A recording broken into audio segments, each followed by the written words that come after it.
Irmãs e irmãos, eu quero compartilhar, em poucas palavras, algo com a comunidade nesse tempo, nesse momento, os desafios que temos enfrentado como nação, os desafios que se apresentam para nós, nas nossas famílias.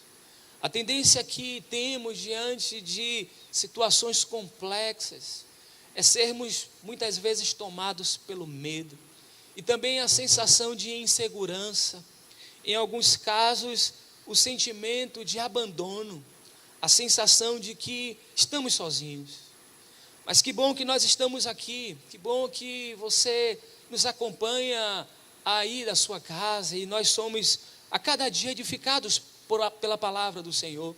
E essa palavra que nos faz permanecer e seguir e caminhar, reconhecendo as nossas limitações, não fechando os olhos para os desafios, mas tendo sempre a nossa esperança alimentada por Deus.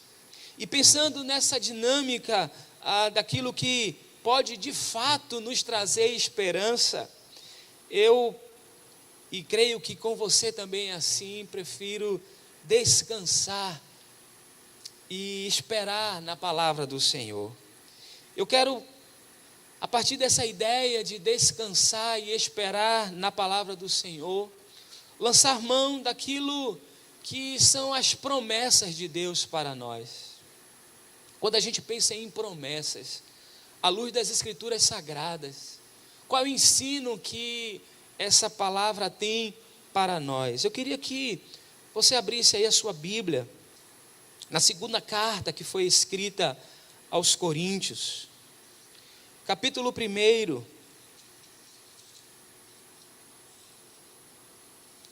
segunda carta aos Coríntios, capítulo 1, versículo 20, diz assim: pois tantas quantas forem as promessas de Deus, nele está o sim. Portanto, também é por meio dele que o amém é dado, para a glória de Deus por nosso intermédio. Pois tantas quantas forem as promessas de Deus, nele está o sim. Também é por meio dele que o amém é dado, para a glória de Deus. Quando nós refletimos a partir dessa expressão, ou daquilo que significam que significa as promessas de Deus, eu sou desafiado a lembrar sempre que promessas de Deus atestam para o cuidado de Deus. Nós temos um Deus que de fato cuida de nós. E as promessas de Deus também sinalizam para o caráter de Deus. Deus é um Deus que tem promessas. E é um Deus que de fato cuida de nós.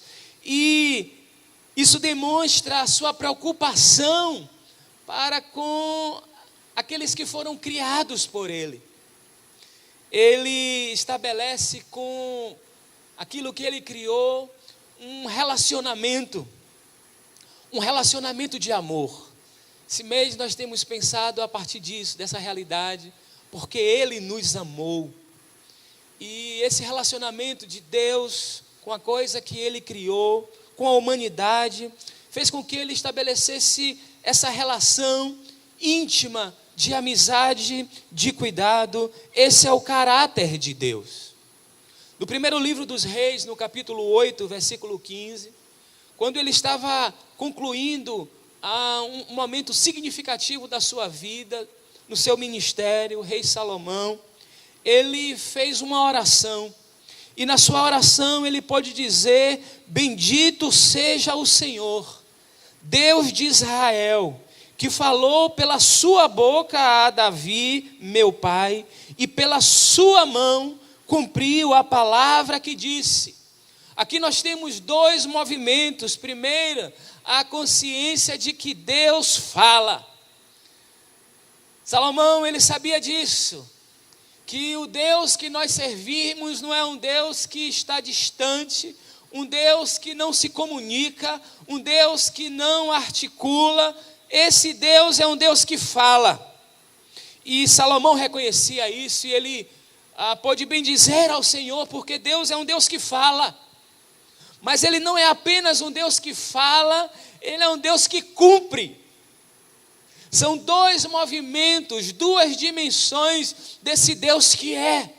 O Deus que nós servimos é um Deus que se comunica e Ele então emite através da sua palavra as suas promessas. Ele fala e não apenas fala, Ele também cumpre. Ainda no primeiro livro dos Reis, capítulo 8, versículo 24, Salomão continua na sua expressão de gratidão e de reconhecimento. Ele diz: porque com a tua boca o disseste e com a tua mão o cumpriste. Essa mão de Deus que está estendida, e essa única forma possível que nós temos de entender, usando as expressões humanas, atribuir a Deus essas formas humanas. Nós sabemos que Deus é Espírito, mas ao pensar na mão de Deus, aquilo que no hebraico é a Yad Yavé, a mão de Javé, essa ação de Deus, é o Deus que se movimenta, é o Deus que fala e é o Deus que cumpre com a sua mão. Ele não depende de ninguém, é com a sua mão mesmo que Ele abençoa, é com a sua mão mesmo que Ele realiza as coisas. Esse é o nosso Deus.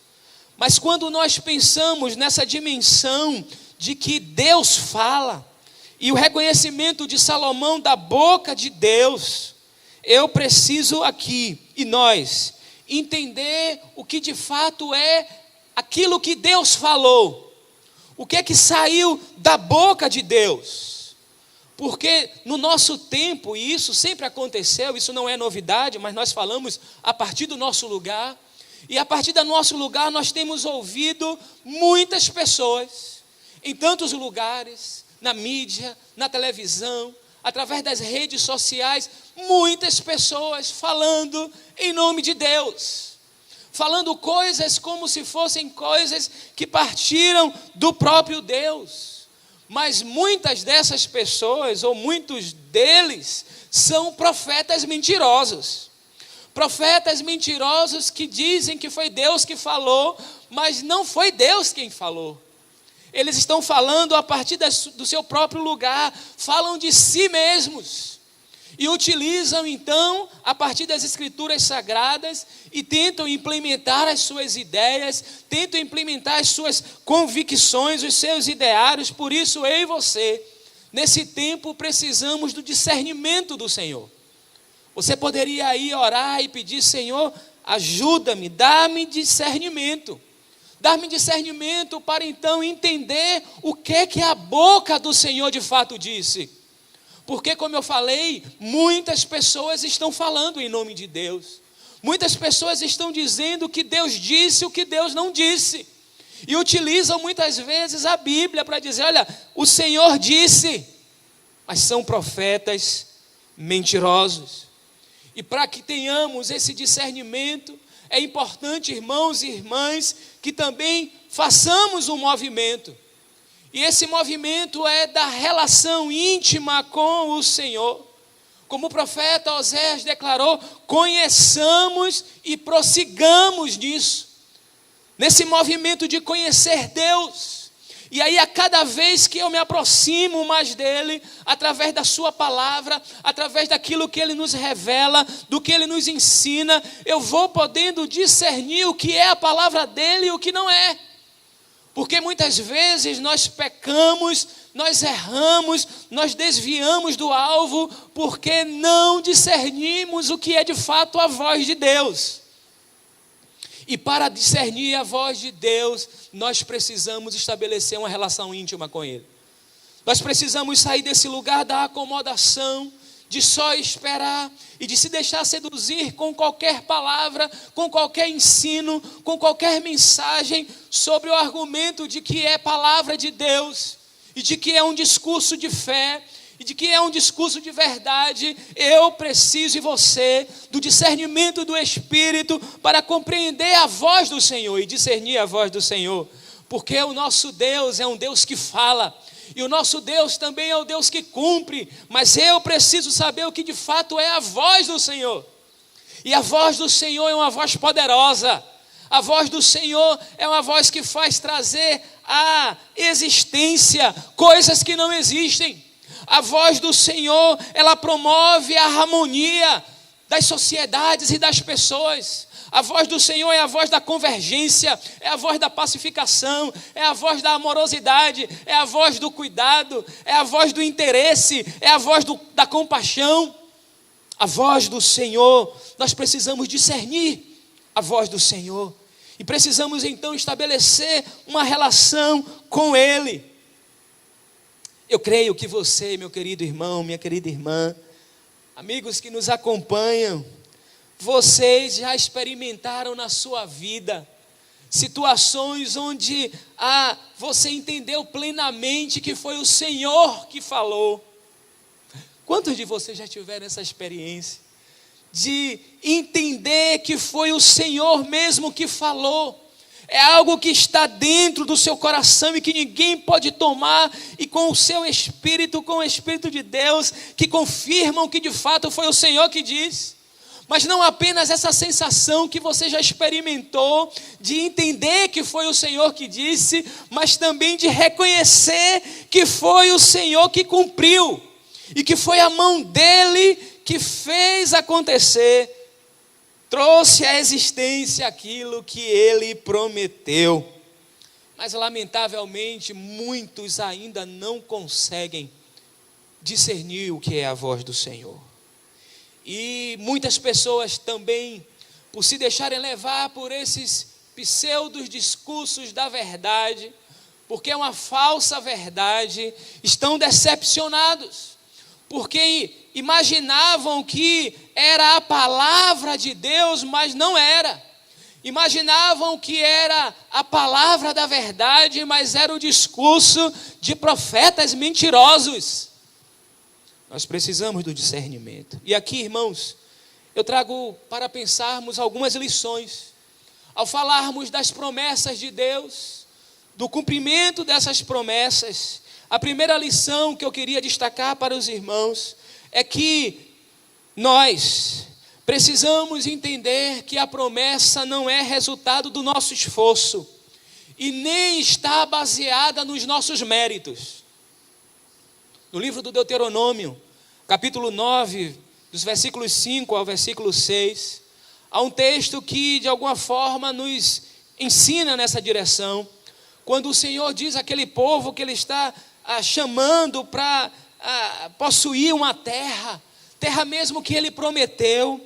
Ele diz: não é por causa da tua justiça e nem da retidão do teu coração que entra na terra deles para possuí-las, mas é pela culpa destas nações que o Senhor te deu e as expulsa da tua frente para confirmar a palavra do Senhor, teu Deus, o Deus que jurou a teus pais, Abraão, Isaque e Jacó. Portanto, fica sabendo que não é por causa da tua justiça que o Senhor te dá esta boa terra para delas tomar posse, pois tu és um povo muito obstinado.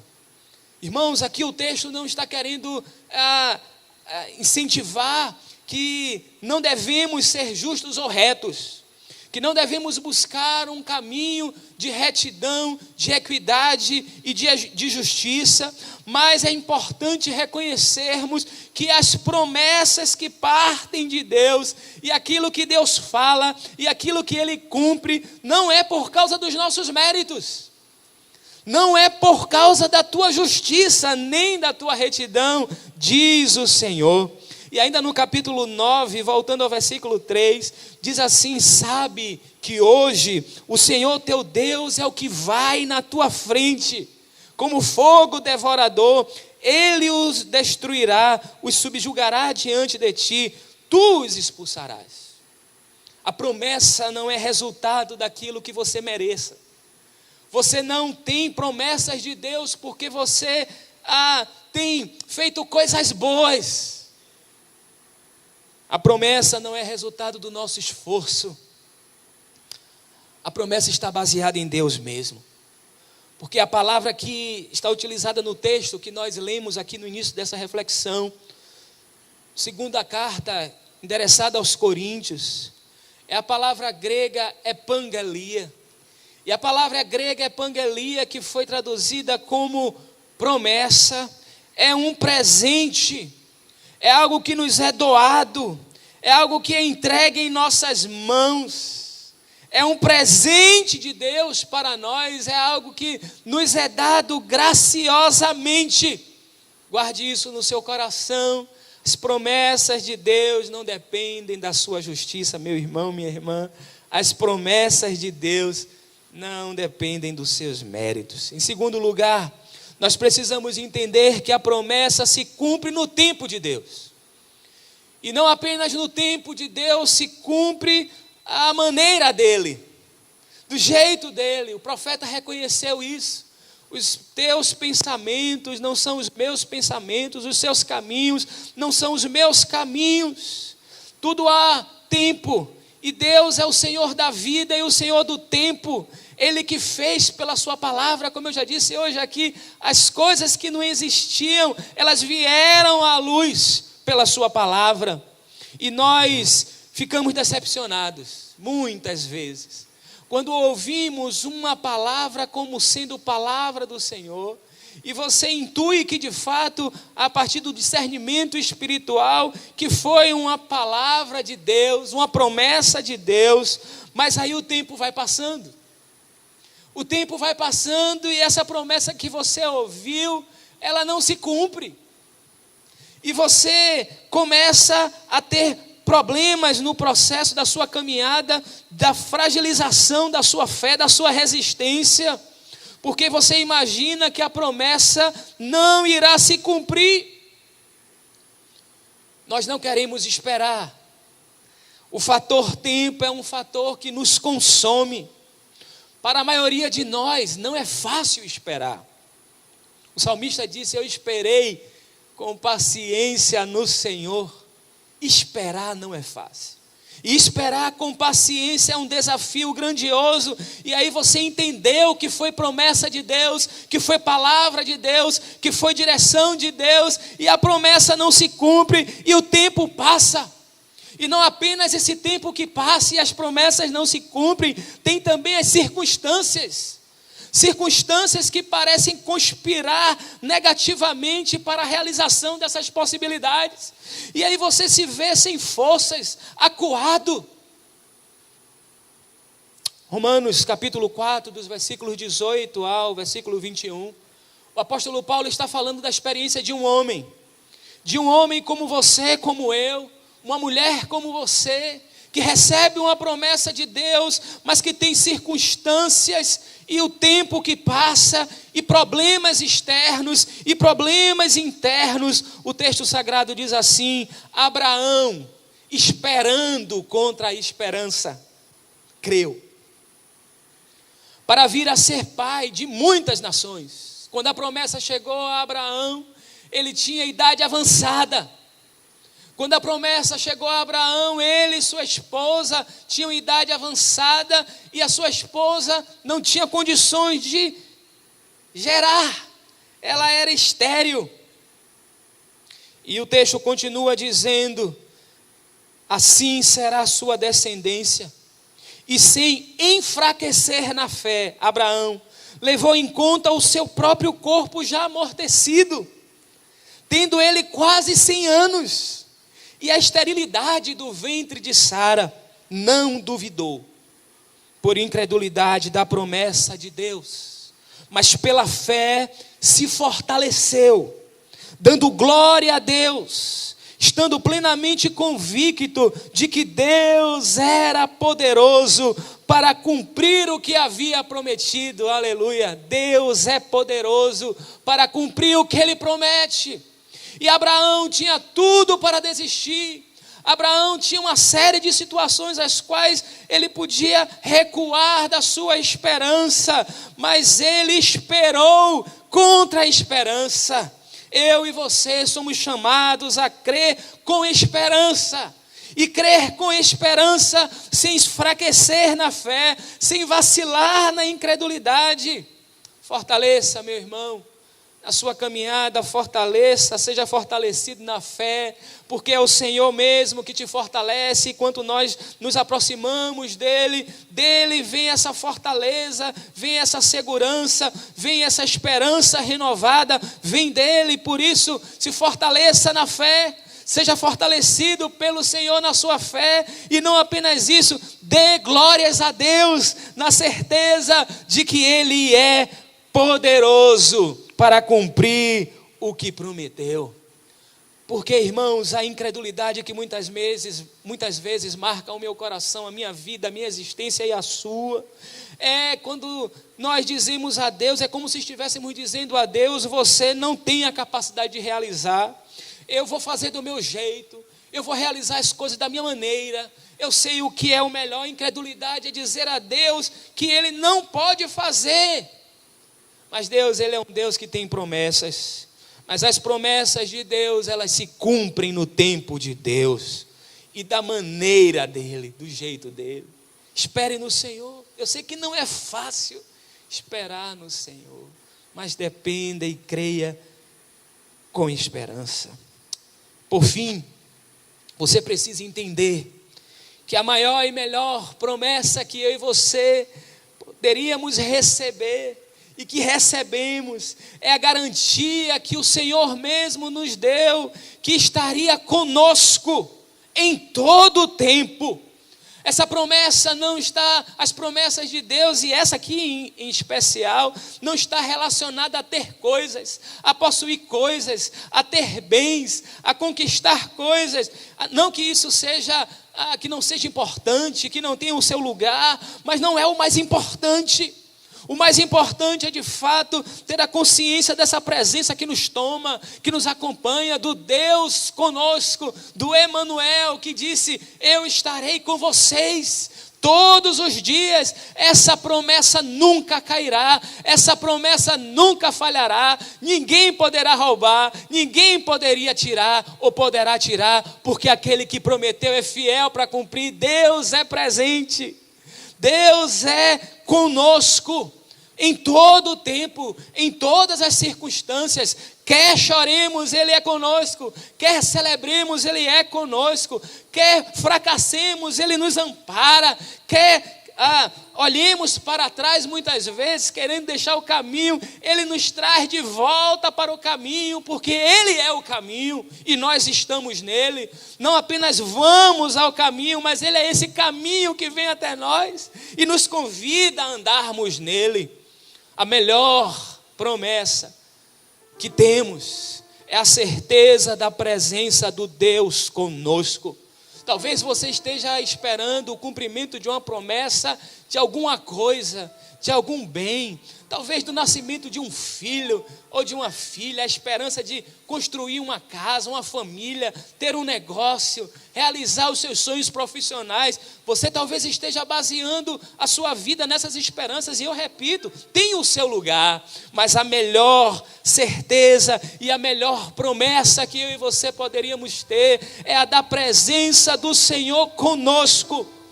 Quando Ele derramou do seu Espírito e cumpriu a promessa no dia de Pentecostes, no capítulo 2 de Atos, o apóstolo Pedro, no seu sermão, ele reconheceu que aquilo que eles estavam experienciando ali era o cumprimento da promessa. E quando Jesus disse que deixaria conosco aquele que é Ele mesmo, o Paráclito, o Consolador, o Encorajador, Ele disse: vocês não estarão sozinhos, eu deixarei com vocês um outro de mim mesmo.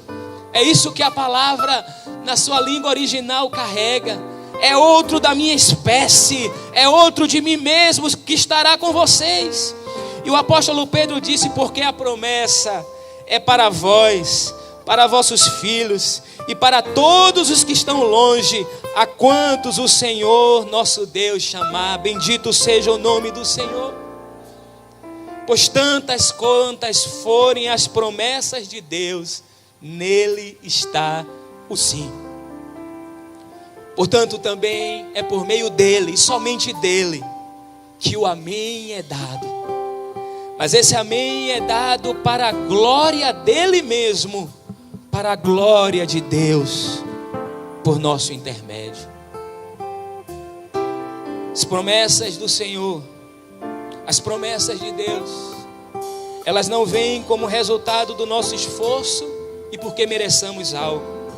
As promessas de Deus também se cumprem no tempo e à maneira dele. Mas a melhor e maior promessa e a garantia que temos é a da presença do Deus conosco na nossa vida. Ele está com você. Ele está com você. Ele está comigo. E ele disse: eu mesmo, como disse aquela nação de Israel, eu te tomo pela mão e te digo, tu és meu.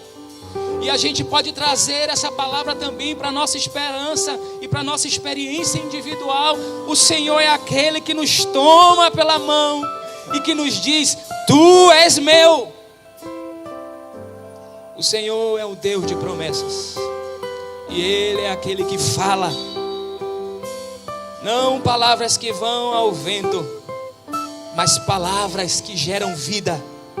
E Ele quer gerar vida em você aí agora, onde você está. Desfrute dessa vida.